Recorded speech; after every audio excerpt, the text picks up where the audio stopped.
Welcome everybody. I'm Peter. Here on Instagram, I'm the numbers 04 petesake.stitch, and over on Instagram, I am the numbers 04 petesake.fl. Uh, Welcome to all those folks who are new. Hope you enjoy this video, and welcome back to everybody who has seen my first two videos. I just want to thank everybody for the amazing welcome that I've had to Flosstube in my first two videos. And just thanks for all of the encouragement and the wonderful questions. For this video, I'm going to be sharing with you a finish and then my new start and going through my plans. And then at the end of the video, I'm going to be sharing with you my Blackbird Designs Anniversaries of the Heart. There's quite a few folks who are participating in the stitch along with Sweetwater Stitcher Jessica, as well as with Nicole Spohr for their stitch along. So I just want to show you and possibly give you a little bit of encouragement and just something to consider when doing your own project. So to start my video, I just want to review my plans from number 2. I wanted to work on Ragamuffin 2 until the end of January, and then on February 1st I was going to start Teresa Koget's Remember Me, and I I almost met those goals. So the first part of my plans was to work on Ragamuffin 2 until the end of January, and so this is Ragamuffin 2, a Quaker sampler by a Shakespeare's Peddler. And so this is my finished piece for Ragamuffin 2. On Flosstube on the previous Flosstube, I had finished the swan, these two birds, this yellow bird, and then these two floral motifs. So in the past month, I've done everything below that. So that's my finish for this month. I got to January 31st, which is when I was going to set this aside. And the only thing I had left to do that evening was the red carnation, the lilies of the valley, and the forget-me-not. And I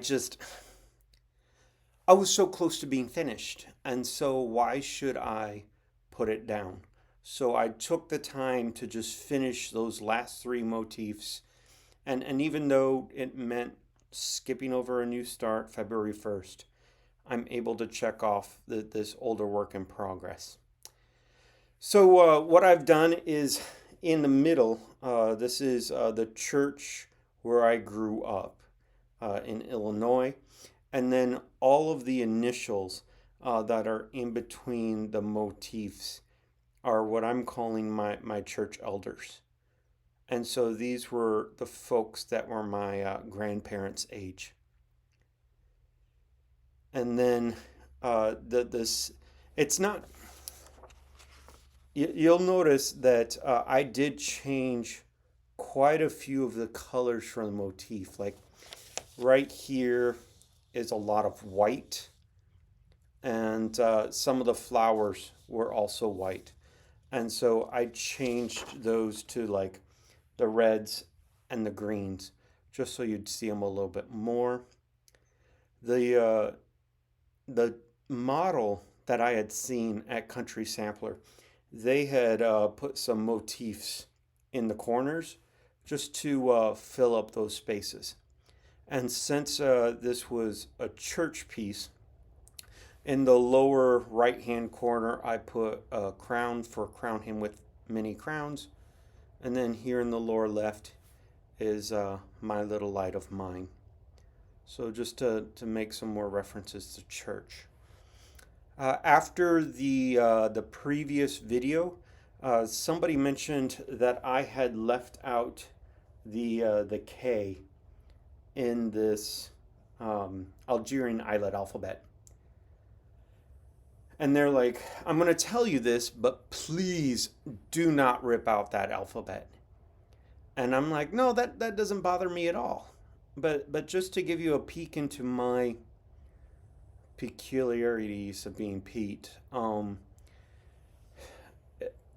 asked somebody about it, and they're like, well, the way it was in the last video, the A is this close to the border, but with the K missing, the T was about where the R is, and they're like, your alphabet is not centered, and one side is closer to the other, and that the fact that it wasn't even bothered me more than the missing K.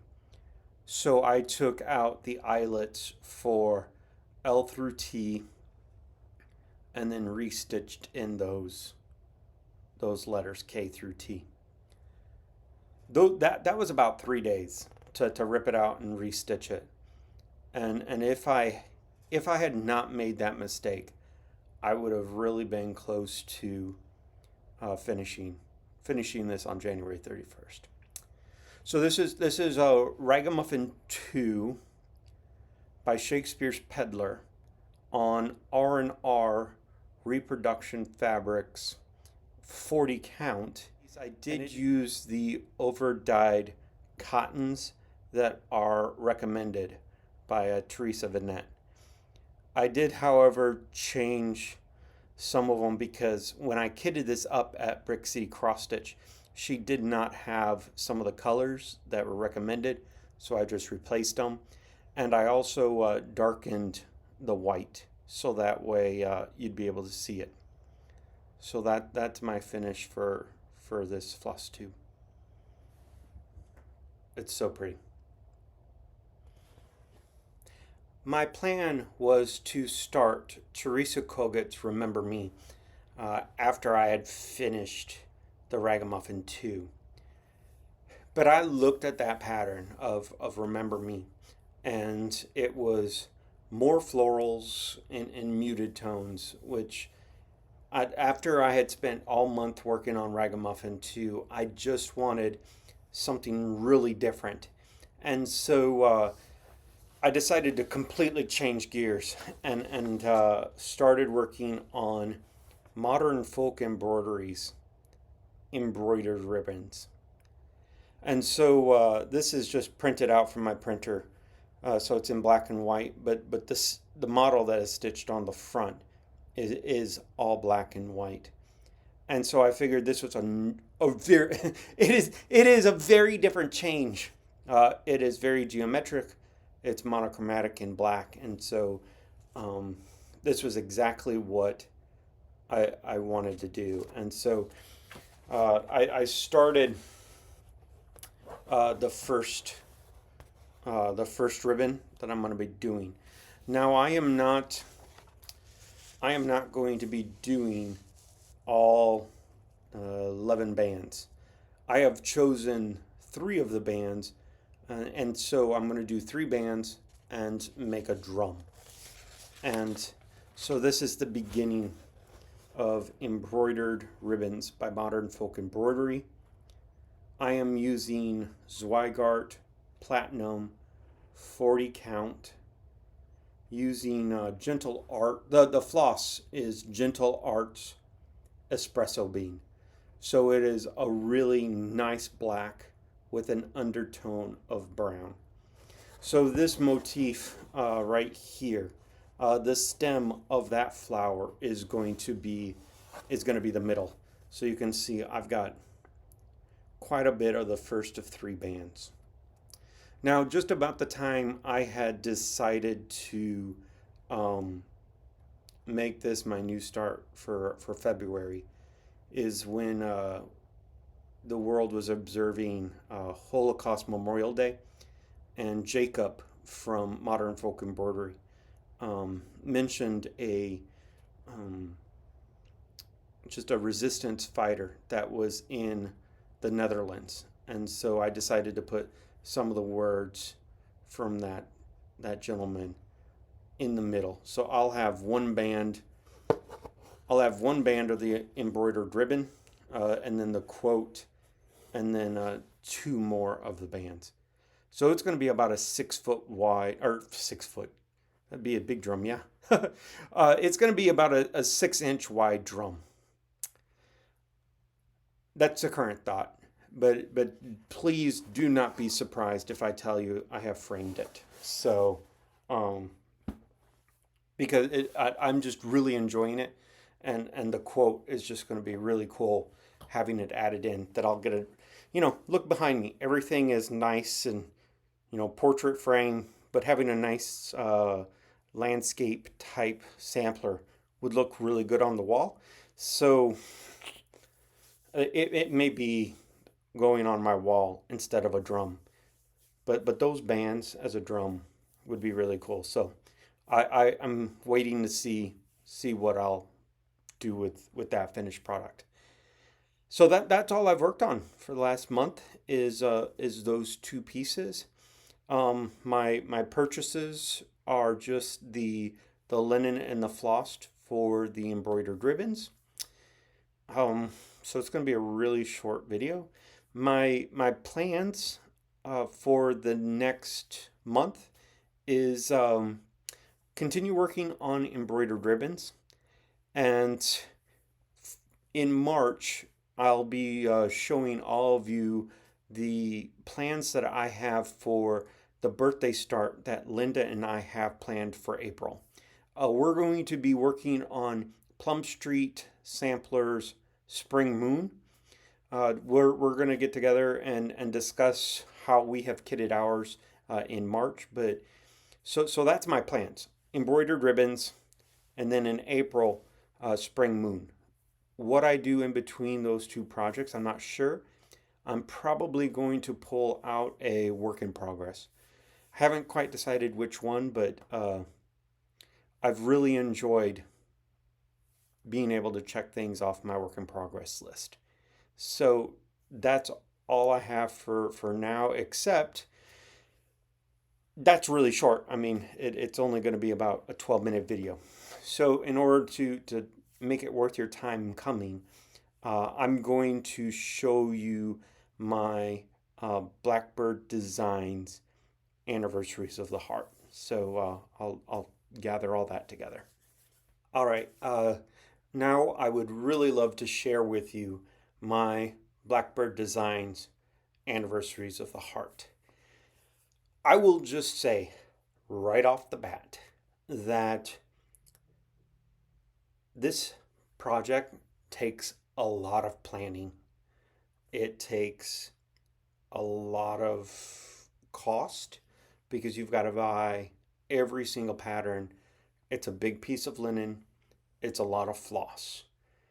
And the amount of time that you spend on just stitching the piece takes a lot of time.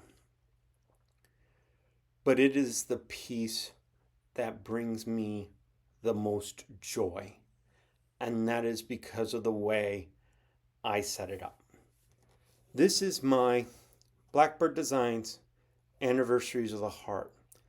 I stitched mine on R&R Reproduction Old Town Blend 40 count. For mine, I used my husband's and my siblings, parents, and grandparents' full names stitched 1/1. And so that's what the yellow is for. It's just for security because, I mean, this is 3 generations of folks. So starting with the first one, Snow Garden. This is the one that usually causes people fits. So I changed mine so that way the stem of that border was the Gentle Arts Endive, and then the flowers are Liberty and Old Town, or not Old Town Blend, Old Money. The peacock I changed to Banker Gray. I took out one of the snowflakes here in the corner so that way I could stitch the names and fill that space. So that's how I changed Snow Garden. The next pattern, ooh, the next pattern is called Valentine Rose. No real changes here. I did have to raise the urn one stitch so that way I could fit a second set of names underneath that urn. So that's the this is one of the few that I didn't have to change a whole lot. So that's Valentine's Garden. For the sampler piece in the middle, there's no changes to that piece. The next piece is called A Wish for You. Try to get the light out of the reflection for you. For A Wish for You, I took out, so you can see here in the corner is the year. And so I've got my siblings' kids, all three of them are here. So I don't have a specific year. And so I put in a B, which means good health and industry, working hard. So that's why I replaced the year with a B. So that's A Wish for You. The next one is called Pink Hill Manor. In order to fit my grandparents' names, you can see that there's a taller flower here in the middle. And so I just made that into a small little seedling and then put their names underneath the house. So, but again, same colors referenced back to the DMCs. So what I mean by that is that overdyed cottons can change quite a bit, but DMC doesn't change as drastically. So what I would do is lay out all of the DMC threads and then just walk up and down the wall of overdyed cottons and choose what was best for the DMC comparison. So it is the same colors according to DMC in overdyed cottons. The next one is Farmhouse. I had to take out one of the birds because I put the name in above the house. And then here in the corner, I used an anchor instead of a key. That key motif is used in 4 different patterns. So I wanted something different. So I used an anchor instead. For the next one, this is Happy Birthday. The only changes I had to do is that the names were too long. So I just had to widen this border around the names. And then I also did change the birds. Every pattern has blackbirds, obviously. So I just changed this one to be blue and a reddish pink so that way they looked more like a bluebird. So those are the only 2 changes I made for that one. All right, now we get to the one where there are substantial changes. This is called Swan Lake. Because it's got such a big house and a substantial border, the only place I could figure out where to put the names was above the birds. So I took off the wings from the swans. Well, once I did that, I realized that they looked more like white geese, which aren't as interesting as the Canada geese that I put in place of the swans. It also, my personal opinion, it also doesn't look as stark to have that bright white in the center of my piece. So that's where it went. Uh, every name was put based on how well it would fit in the pattern. So if it's somebody with a long name, they got put in a place with a lot of space. These are shorter names so they could fit there. As well as this is my brother's block, so his last name is Dittmer. So I was able to put my last initial right in the center of the piece. For the next one, this is Clara Ellen. For this piece, I'll try to get you out of the light again. For this piece, the names don't fill up as much space as this one does.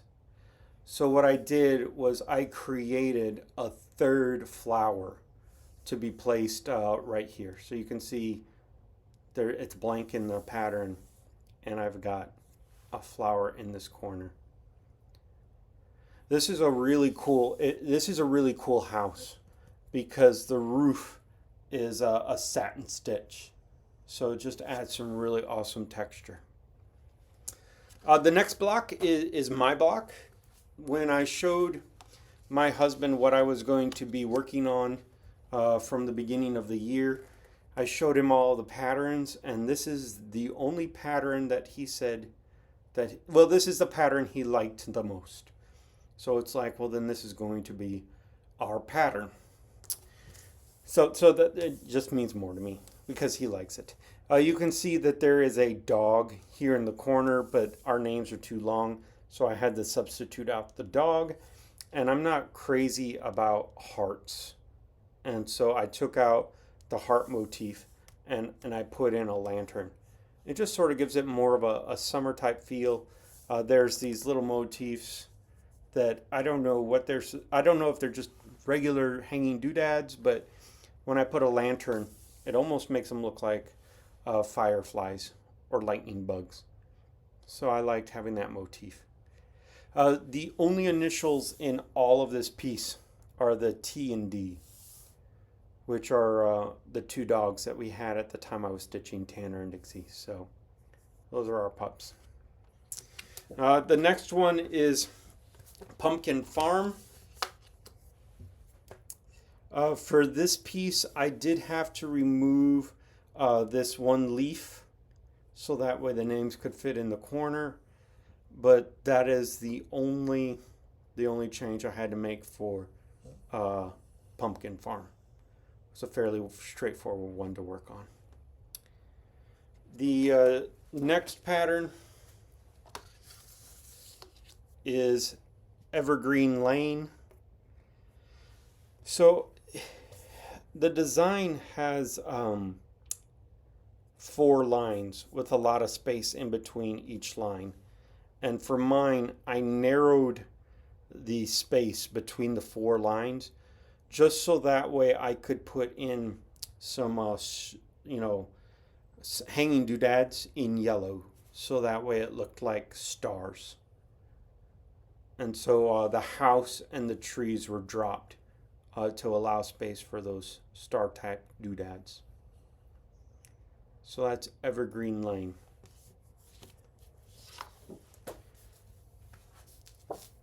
The next one is Elizabeth Jane. So this one took quite a bit of changing. So these are my grandparents, and they lived on a farm, and so instead of doing 2 houses, I changed the red house to a barn. So that required me to sort of rechart some barn doors and some windows that look exactly like my grandparents' barn. I didn't want to put Remember Me on this pattern. And the reason is because all of the patterns that include couples don't have any words on them. You know, the only ones with words is the nieces and nephews. So I took out Remember Me and I put in another snowflake. And I took that snowflake from Witches No More. which is a different Blackbird design pattern. And then the final block is the second bonus block. So from this, I took out the heart-shaped flower, and I put in a red chair. Chairs and furniture represent hospitality on samplers, so I wanted to include that. And then the charted verse is, it says, my name is Barb Adams, Missouri is my home, to those I hold dear, recorded here. And so I changed mine to Isaiah 32:18. My people will live in peaceful dwellings, in secure homes, in undisturbed places of rest. So that's how I changed my verse. And then I just added my initials and the year that I stitched it. And so that's the last block. And that's a real quick rundown of my favorite piece, which is Blackbird Designs Anniversaries of the Heart. If you want to know specific colors, please let me know. I will tell you that I'm really good with email, like the first 3 days after a video, just because there's so many. But after that, they're not as quick, so I don't check that email box as much. So if you have questions, let me know. So that's everything I have for the February 2024 video. Thanks for sticking around, and I'll see you in March. Thanks.